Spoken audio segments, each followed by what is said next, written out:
નમસ્કાર મિત્રો, જય માતાજી. હું છું આપનો વિરાજ ભવન અને આજે જણાવતા ખૂબ જ આનંદ થાય છે કે એક નવી સફરમાં એક સરસ મજાના આપણા સ્ટુડિયોમાં કલાકાર આપણને મળ્યા છે. પણ કલાકાર કેવા? જાબાજ, ટેલેન્ટેડ અને સંઘર્ષવાન. તો આજે એમની જર્ની વિશે વાતો કરવી છે, એમની મહેનત વિશે વાતો કરવી છે અને સંગીત વિશે ઘણી બધી વાતો આપણે જાણવી છે. પણ એ પહેલાં મારા દર્શકોને મારે થેન્ક યુ કહેવું છે. થેન્ક યુ એટલા માટે કે અવિરતપણે તમારો સાથ અને સહકાર આપણી આ ગુજરાતી રંગમંચમાં જે રહ્યો છે એ બદલ ખૂબ ખૂબ આભાર. તો આવો મિત્રો, આપણા સરસ મજાના કલાકાર જોડે વાતો કરીએ અને તમારા સુધી પહોંચાડીએ. જય માતાજી. જય માતાજી. પહેલાં તો હું રંગમંચ ચેનલ મારા ભવનભાઈને થેન્ક યુ, આભાર કે તમારા થ્રુથી મારું ઇન્ટરવ્યૂ લેવામાં આવ્યું છે અને જે તમે મને ફોન કરીને બોલાવ્યો, દિલથી તમારો આભાર. Thank you so much. Thank you so much. તમારા જેવા નામી અનામી કલાકારો, જે ઉભરતા કલાકારો છે, એનું આપણે આ ગુજરાતી રંગમંચમાં પોડકાસ્ટ કરીએ છીએ અને પોડકાસ્ટ કરીને લોકો સુધી એમની જર્ની પહોંચાડીએ છીએ. તો રાકેશભાઈ, તમારું નામ જે આપણા દર્શકોને આપણે જણાવવું છે, તમે એક તો તમારો ટૂંકો પરિચય આપણા દર્શકોને આપો જરા. મારું નામ છે રાકેશ નાયક, ગામ છે વડસમાં, જિલ્લો તાલુકો મહેસાણા. ખૂબ જ સરસ. તો રાકેશભાઈ નાયક એમનું નામ છે અને વડસમાના વતની છે. તો મિત્રો, ખરેખર ખૂબ જ ધમાકેદાર ઇન્ટરવ્યૂ થવાનું છે, કારણ કે સંગીતના પૂરા જાણકાર અને ગુજરાત બહાર એમને સારી એવી નામના કરી છે. તો રાકેશભાઈ, મારો પ્રથમ સવાલ એ હતો કે કલાકાર બનવું એવો વિચાર ક્યાંથી આવ્યો? હવે ભવનભાઈ, આમાં શું હોય કે મારી પેઢીમાં તો કોઈ એવો સિંગર સજ નહીં અને હતો એ નહીં, બરોબર. મારા કાકા, મારા દાદા ગાતા, ભજનિક કલાકાર હતા, કે પણ સાદા ભજનો ગાતા, બાકી કોઈ એવું હતું નહીં પેઢીમાં કોઈ કલાકાર હોય. બરાબર. અને શરૂઆત મારાથી થઈ છે. શ્યોર. આજથી 2020માં શરૂઆત કરી હતી મેં સિંગિંગ લાઈનની અંદર. મિત્ર થ્રુથી ગાતો હતો અને કોઈ એવું નહીં નાનપણથી ગાતો હતો ને આ એવું કંઈ નહીં, ખાલી એક મિત્રને જોયા અને શીખ્યું અને ત્યાંથી સ્ટાર્ટિંગ કર્યું છે. મતલબ કે મિત્રોથી પ્રેરણા મળી પરિણામ કે સિંગર બનવું છે, લોકો ગાય છે તો આપણે પણ ટ્રાય કરીએ અને એમ કરતાં કરતાં અહીંયા સુધી તમે પહોંચી ગયા. હા. રાકેશભાઈ, પ્રથમ સપોર્ટ કોનો મળ્યો તમને?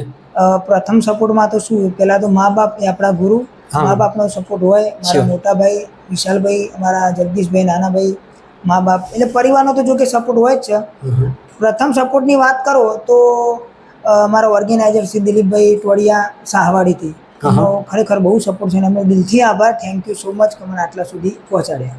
100%. કારણ કે આપણને પ્રથમ સપોર્ટ કરવાવાળો વ્યક્તિ અને ખરેખર આપણે દિલથી આભાર માનીએ છીએ, કારણ કે આભારને હકદાર હોય છે. 100%. ખૂબ જ સરસ. રાકેશભાઈ, કલાકાર એટલે જે સંગીતમાં કહેવાય કે લોકોને એક મનોરંજન પૂરતું પાડવાનું એક સ્ટેન્ડ છે અને જે તમે કરી રહ્યા છો. તો રાકેશભાઈ, તમે કયા કયા પ્રોગ્રામો કરી લો છો? પ્રોગ્રામમાં વાત કરીએ તો રમેલ પ્રોગ્રામ, લાઈવ ડીજે અને રાસ ગરબા. વાવ, ક્યાં વાત. આ ત્રણ હું કરું જ છું, હાલે ચાલુ જ છે અને કરીએ છીએ. ખૂબ સરસ. વધારે શું ગાવું ગમે તમને? વધારે ગાવું ગમે રમેલમાં. હા, અને સ્ટેજ પ્રોગ્રામે કરું જ છું. વાવ. કારણ કે રમેલ એટલે એક દેવી દેવતાઓને રીઝવવાનું કામ જે તમે કરી રહ્યા છો. રાકેશભાઈ, મારો પ્રશ્ન એક એવો બીજો છે કે એક તમે પંખીના માળા જેવું ગામ એટલે કે વડસમાં ગામ, અને એમાં એક મધ્યમ વર્ગમાં તમારો ઉછેર થયો છે. તો જેમ કે તમારા ફેમિલી છે, ફેમિલી સિવાય તમારા ગામનો કેવો સપોર્ટ છે તમને? ગામનો તો ખરેખર દિલથી એમનો બી સપોર્ટ સારો છે. અમારા મિત્ર નાગેશી ચાવડા, અમારા જયદીપભાઈ ઠાકોર અમારી સાથે જ હોય છે દરેક પ્રોગ્રામમાં. અને બીજી વાત, જે મારા દુઃખ સુખનો ભાગીદાર અને સાથે ફરનારો, પ્રોગ્રામ હોય ગમે ત્યાં હોય એ મારી સાથે જ ફરે છે. મારો સાડો છે પણ હું દોસ્ત તરીકે માનું છું. હાલ ઓર્ગેનાઇઝર મારું એ જ કરે છે, ભાવેશ નાયક ઇટાદરા. એનો દિલથી બહુ જ સપોર્ટ છે. મારા માથે એનો હાથ સમજી લો, જેમ કે માતાજીનો હાથ હોય ને એમ એ ભાઈનો હાથ છે. ખૂબ જ સરસ રાકેશભાઈ. કારણ કે કલાકાર બનવું એ થોડું અઘરું છે, પણ છતાં તમારું ઇન્ટરેસ્ટ ને તમારી પૂરી લગન હોય એમાં, તો 100% એમાં પારંગત તમે થાવ છો અને તમે ખરેખર ગુજરાતમાં સારું એવું નામ બનાવ્યું છે. તમારું ઇન્ટરવ્યૂ ઘણા ટાઈમથી મારે કરવું હતું, પણ સમય સંજોગો આપણને થોડા લેટ કર્યા છે. પણ કહેવાનો મતલબ કે દૂરી કરતા દેરી ભલી. હા, બરોબર છે. ભલે એમાં કંઈક તથ્ય હશે કે થોડા સમય પછી અને કોઈ પણ વસ્તુ સરળતાથી મળી જાય એના કરતી થોડું વિલંબથી મળે એમાં વધારે ઇન્ટરેસ્ટ હોય. લાગશે વાર પણ આવશે મજા. વાહ વાહ વાહ. લાગશે વાર પણ આવશે મજા. એ સૂત્ર આજે સાબિત થયું છે. એટલે તમારો ઘણા દિવસથી મારે કોન્ટેક્ટ હતો જ, પણ મારા મનમાં એવું હતું કે જ્યાં સુધી મારા પગ ઉપર ને જ્યાં સુધી મારા લાયક ના બનું ત્યાં સુધી હું ઇન્ટરવ્યૂ કેવી રીતે આપી શકું એમ. શ્યોર. હાલ મારા પ્રોગ્રામ ભગવાન માતાજીની તમારા લોકોની દયાથી ચાલે જ છે, તમે જોતા હશો. હા શ્યોર. પહેલા જ ચાલતા હતા, પણ મને એવું હતું કે જ્યાં સુધી મારા પગ ઉપર ના ઉભો તો ત્યાં સુધી મારું ઇન્ટરવ્યૂ નહીં. પણ આજ તમારી દયા અને તમારો આભાર કે તમે મને કીધું અને મારા એક મળી ગયું. આમ જોવા જઈએ તો રાકેશભાઈ, તમે એક દેવી દેવતાઓને માનવા વાળો તમારો વર્ગ છે 100%. અને તમે પણ પૂરી એમાં શ્રદ્ધા છે તમને, એટલે એમને આશીર્વાદ તમને મળ્યા છે. 100%. કારણ કે આજે કોઈ ભગવાન દેવી દેવતાઓના આશીર્વાદ મળી જાય એટલે પછી કાંઈ ઘટે નહીં. ના, જે ખરેખર તમને સારા એવા લેવલે પહોંચાડ્યા છે. રાકેશભાઈ, હું ઘણા બધા તમારા લાઈવ પ્રોગ્રામો જોઉં છું, ઘણા બધા તમારા સોંગ સાંભળ્યા છે, પણ તમને કોઈ સરસ સોંગ ગમતું હોય એવું કયું સોંગ છે? આમ તો સોંગ તો ઘણા બધા ગમે છે. મારા 70-80 સોંગ, આલ્બમ સોંગ યુટ્યુબની અંદર આવ્યા છે. એટલે મારું સોંગ કહેતા હોય કે બીજા કોઈનું સોંગ તમને પોતાને વધારે ગમતું હોય, તમારી યુટ્યુબમાં જે સારું એવું તમને સફળતા જેમાં મળી હોય એવું કોઈ સોંગ? હવે આમે એવું છે કે મેં એક સોંગ નાખ્યું હતું, એ સારું ચાલ્યું હતું યુટ્યુબની અંદર. એ બી હમણાં બેન સિંગર ગાય બી ચાલ્યું હતું. હાલ એ બી મારું ચાલે જ છે, એ ગાવું છે.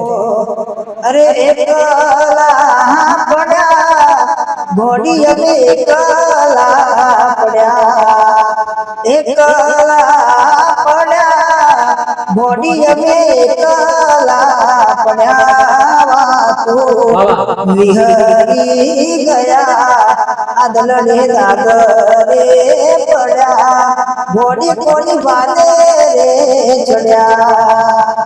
વાહ, ખૂબ સરસ. ખરેખર આમ તો આપણી પ્રથમ મુલાકાત છે અને મેં ઘણીવાર તમને યુટ્યુબમાં ચેનલમાં ગાતા સાંભળ્યા છે, પણ આજે રૂબરૂ આજે મને મોકો મળે છે તમને સાંભળવાનો, તો ખરેખર હું પણ ભાગ્યશાળી છું. કારણ કે આજે દુનિયાને ડોલાવનાર કલાકાર જે આજે મારી સમક્ષ મારી ચેનલમાં, મારા સ્ટુડિયોમાં આજે તમે સમયમાંથી સમય કાઢીને આપ્યા છે, તો એકવાર તમને થેન્ક યુ કહીશ. કારણ કે રાકેશભાઈ, થેન્ક યુ એટલા માટે કે આજે કલાકારો એમનો સમય કાઢીને આજે મને સમય આપે છે, તો ખરેખર એ થેન્ક યુના હકદાર છે. રાકેશભાઈ, આપણે વાત કરીએ કે આજે કલાકારો અઢળક છે અને એની વચ્ચે એક નામ મેળવવું, એ આજે રાકેશ નાયક આજે કોઈ ઓળખતું થયું તો એ કેટલો સમય લાગે? એ સમય છેલ્લા 3 વર્ષથી જ. રાઈટ. હા, છેલ્લા 3 વર્ષથી જ રાકેશ નાયક ઓળખતા હોય. બાકી તો 2-3 વર્ષ તો જો કે કોઈ ઓળખતું નહોતું, કેટલું બધું કોઈ નામે નહોતું. મતલબ તમારી 7-8 વર્ષની જર્ની છે એમ? હા, કલાકાર ફિલ્ડમાં 100%. 7-8 10 વર્ષ તો થયા જ હશે. 10 વર્ષ તો થયા જશે. રાકેશભાઈ, વધારે કોના ગીત તમને ગાવા ગમે? વધારે દિલીપભાઈ ઠાકોર. એમ તો દરેક કલાકારનું સાંભળું છું, એવું નહીં કે મારા ગુરુ દરેક કલાકારો દરેક સારા જ હોય છે, પણ આપણે પર્સનલ એક કલાકાર હોય છે. પર્સનલ જે અમારા દિલીપભાઈ ઠાકોર, હું હાલ એમના સોંગ બહુ સાંભળું છું. 100%. પહેલા વિજયભાઈ ભુવાજીના સાંભળતો, વિજયભાઈ સુવાળા, પછી ઘણા બધા કવિરાજ, જિગ્નેશભાઈ કવિરાજ સાંભળતો, રાકેશભાઈ બારોટના સાંભળતો, હાલ દિલીપભાઈ ઠાકોરના સાંભળું છું. એમના બી સારા સોંગ હોય છે. 100%. તો તમારા ચહિતા કલાકારનું કોઈ સારું સોંગ મારે સાંભળવું છે, મારા દર્શકોને સંભળાવવું છે. 100%. અરે મારા તારા સુવાલી ને મન ગતિ રહી આયા, પેલા જે બાર નથી ગયા તમે બહુ બદલાયા. અરે એવા સુવાલી મારી અમે ગુના તમારા કર્યા, તમે વાત કરો મોડીને અને કોણ તમારા ભર્યા. હાથ લખેલા નોનવાલી એ તમે પણ ના ક્યાં કાઢી, મારા નજરો હું જોયું થયા બીજા ના ગોરાણી, મારા બંગડી પહેરી લીધી છે પાર કાઢી, ચોથી યાદ આવે આ રાકેશની, મારી જીવતી વાલી ઢીંગલી કેમ હોની. વાહ વાહ વાહ રાકેશભાઈ, ખરેખર તમને સાંભળ્યા જ કરું એવું થાય છે. કારણ કે સરસ મજાનું ગળું માં સરસ્વતી તમારા ગળામાં બિરાજમાન છે અને જેને ખરેખર તમે એક સુરના દ્વારા લોકો સુધી પહોંચાડ્યું છે. રાકેશભાઈ, દિલીપભાઈની વાત કરીએ તો ઠાકોર સમાજનું ઘરેણું અને આખું ગુજરાત આજે એમના ચાહક બની ગયા છે. 100%. તો તમારી જે ચેનલ છે એનું શું નામ છે?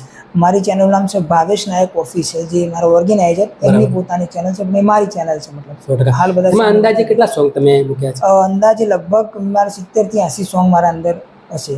સરસ. હા, તો મિત્રો, ભાવેશ નાયક ચેનલ, એમાં રાકેશભાઈના બધા સોંગ રિલીઝ થયા છે, તો 100% એ સોંગને સાંભળજો. અને આપણે રાકેશભાઈને એક હેલ્પ કરવી છે, એક મીડિયાના માધ્યમથી, એક યુટ્યુબના માધ્યમથી, એક ચેનલના માધ્યમથી. કારણ કે એમને સપોર્ટની જરૂર છે અને આપણે જેટલો સપોર્ટ આપીશું એટલો એમને એક જુસ્સો આવશે, એક લોકોને મનોરંજન અતિ મનોરંજન આવવાનું એમને એક અંદરથી એક ફિલ્ડ થશે. તો 100% આપણે રાકેશભાઈને ખૂબ જ સપોર્ટ કરવો છે. રાકેશભાઈ, દર્શકોને શું કહેશો? હું દર્શકોને જ કહેવા માગું છું કે જે નાના કલાકારોને છે એ બધા તમે સપોર્ટ કરો, પ્લસ કે અમારા રંગમંચ સ્ટુડિયોને ચેનલને સબસ્ક્રાઈબ કરજો. કારણ કે અમારા જેવા નાના નાના નામી અનામી કલાકારોનું ઇન્ટરવ્યૂ તો આમાં આવે જ છે, તો આમને સપોર્ટ કરશો અમારા રંગમંચ ચેનલને, તો દરેક કલાકાર એના માધ્યમથી બહાર આવશે. 100%. રાકેશભાઈ, એક નિયમ કર્યો છે મેં કે મારે એક તો પહેલે તો મારી નજરમાં કોઈ કલાકાર નાનો નથી. નહીં, 100%. હું કોઈ કલાકારને નાનો નથી માનતો, કોઈ કલાકારને મોટો નથી માનતો. બરોબર. મારી માટે કલાકાર એટલે સમાન, હા. એક જ નજરે જોવા માંગુ છું. બીજી વાત કરી તમે કે નાના કલાકારોને સપોર્ટ, મારે લગભગ બધા કલાકારોને મોટા કલાકારો બનાવવા છે, મોટા, હા. મોટા સ્ટેજ ઉપર પહોંચાડવા છે, લોકો સુધી પહોંચાડવા છે. એક યુટ્યુબના માધ્યમથી, ગુજરાતી રંગમંચ ચેનલના માધ્યમથી આજે મારો એક પ્રયાસ ચાલી રહ્યો છે. અને એમાં પણ તમારા જેવા કલાકારો આજે સરસ સપોર્ટ કરી રહ્યા છે હા. અને હું એમને એમના શિખર સુધી પહોંચાડી રહ્યો છું. આજે ગુજરાતી રંગમંચ ચેનલમાં અસંખ્ય કલાકારો આજે સારા સારા લેવલે પહોંચ્યા છે. હા, 100%. ગામડે ગામડે ફરું છું, ઘરે ઘરે ફરું છું, તમારા જેવા કલાકારોના કોન્ટેક્ટ કરું છું અને એમને મારા સ્ટુડિયોમાં બોલાવીને ચેનલના માધ્યમથી લોકો સુધી પહોંચાડું છું. રાકેશભાઈ, જેમ વાત કરી તમે કે ગાવું એક તમારો શોખ છે અને એક હોબી બની ગઈ છે તમારી, તો સરસ મજાનું ભજન એ તમારા અવાજમાં મારે સાંભળવું છે અને લોકો સુધી પહોંચાડવું છે. 100%. આમ તો સંતવાણીમાં તો ખાસ તમને હું સાંભળું જ છું કે અહેમદ ચૌહાણને સાંભળું, તમને સાંભળું, સેમ ટુ સેમ જ છો. શ્યોર. હા. અને ભજનમાં તો ઓછું છે પણ તોય આપણે ગાઈ નાખીએ ભોલેનાથનું ભજન, ભગવાનનું ભજન. ઊંચે ઊંચે મંદિર તેરે ऊंचा है तेरा धाम, ओ कैलाश वाले भोले बाबा हम करते हैं तुझे प्रणाम, हम करते हैं तुझे प्रणाम. नगर में जोगी आया, यशोदा के घर आया, आंखें अलग जगाया, भेद कोई समझ न पाया, सबसे बड़ा है तेरा नाम भोलेनाथ, भोलेनाथ, भोलेनाथ. हर हर महादेव, जय भोलेनाथ. વાહ વાહ, ખૂબ જ સરસ. કારણ કે એક દેશી સોંગ ગાવા, રમેલના સોંગ ગાવા અને એમાં ભજન ગાવું એટલે થોડું અઘરું છે, પણ છતાં તમે સરસ અવાજમાં એક ભોળાનાથનું ભજન સંભળાવ્યું. આભાર તમારો. રાકેશભાઈ, આજે ગુજરાતી રંગમંચ ચેનલમાં તમારું પોડકાસ્ટ ચાલી રહ્યું છે, તમારું ઇન્ટરવ્યુ ચાલી રહ્યું છે, કેવું લાગે છે? બહુ ખરેખર મને અદ્ભુત, ફર્સ્ટ ટાઈમ પહેલી જ વાર છું અને પહેલી વાર ત્યાં બોલાવ, મને અદ્ભુત એવું લાગે છે, સારું લાગે છે. આમ ફીલ એવું કરું છું કે તમારા ચેનલ થ્રુથી પબ્લિક મને જોશે, મને બતાવશે અને આગળ જવાનો ચાન્સ રહેશે તમારી ચેનલની. 100%. દેશ વિદેશોમાં આપણી ચેનલ લોકો જોવે છે, ઇન્ડિયા તો ખરું જ અને એમાં ગુજરાત તો ખાસ. એટલે લગભગ લોકો આજે તમને ઘણા લોકો તમને જોશે, તમારા સોંગ સાંભળશે, તમારા ઇન્ટરવ્યુ સાંભળશે. તો મિત્રો, રાકેશભાઈ નાયક એટલે જાણવા અને માણવા જેવા કલાકાર, મારા ભાઈ જેવા ભાઈબંધ, ખૂબ જ મજાના કલાકાર છે. 100% તમારા કોઈ ફંક્શનમાં, તમારા કોઈ પ્રોગ્રામમાં એમને ઇન્વોલ્વ કરજો, કારણ કે ખૂબ જ નિખાલસ ભાવ, ખૂબ જ પ્રેમાળ સ્વભાવ અને એક નંબર ગાયકી છે એમની. પ્રોગ્રામમાં ખરેખર મોજ લાવી દેશે, તો 100% એમને સપોર્ટ કરજો. અને બીજું કે આપણા રાકેશભાઈ એટલે ગુજરાતનું ઘરેણું પણ કહી શકાય. તો રાકેશભાઈ, બીજું તમારે કંઈ કહેવું હોય? મારે બીજું એક જ કહેવું છે કે મારા મા બાપે જે મને સપોર્ટ કર્યો, એટલે મા બાપ માટે સોંગ તો ખરેખર ભવનભાઈ થવું જોઈએ. 100%. કારણ કે માતા પિતા એટલે ગુરુ, ભગવાન બધું કહી શકાય એમને. જે ગુરુ શીખવાડે, એનાથી પહેલા જન્મ આપ્યો આપણા ગુરુ, એ આપણા મા બાપ. મા બાપ માટે ખાસ સોંગ ગાવું છું. હો લાખો જગતના લાડલાયા, મીઠાયા મરુત દાવન દવડાયા, જોજો લાય કદી એમનું અપમાન, દિલથી કરજો તમે સેવા સન્માન, વીરા બાપ છે ધરતીના મોટા ભગવાન. વીરા મા બાપ છે ધરતીના મોટા ભગવાન. વાહ વાહ રાકેશભાઈ, ખૂબ જ સરસ. કારણ કે મા બાપ એટલે એમાં એમના ચરણોમાં દુનિયાનું સુખ સમાયેલું છે. હા શું તો ખરેખર યુટ્યુબના માધ્યમથી હું કહીશ કે મા બાપ કદાચ જો તમને મળ્યા હોય તો એમની સેવા કરજો, એમની પૂજા કરજો અને એમને સાચવજો. અને બીજું કે આપણી આ ગુજરાતી રંગમંચ ચેનલને લાઈક કરજો, શેર કરજો, કોમેન્ટ કરજો અને સબસ્ક્રાઈબ કરવાનું ભૂલતા નહીં, જેથી કરીને આવા સરસ મજાના કલાકારો તમારા સુધી પહોંચાડી શકું. અને બીજું કે મારું બીજું ઇન્ટરવ્યૂ આવે ત્યાં સુધી રાકેશભાઈ નાયક અને ભવાની વિરાજના દરેકને જય માતાજી. જય માતા.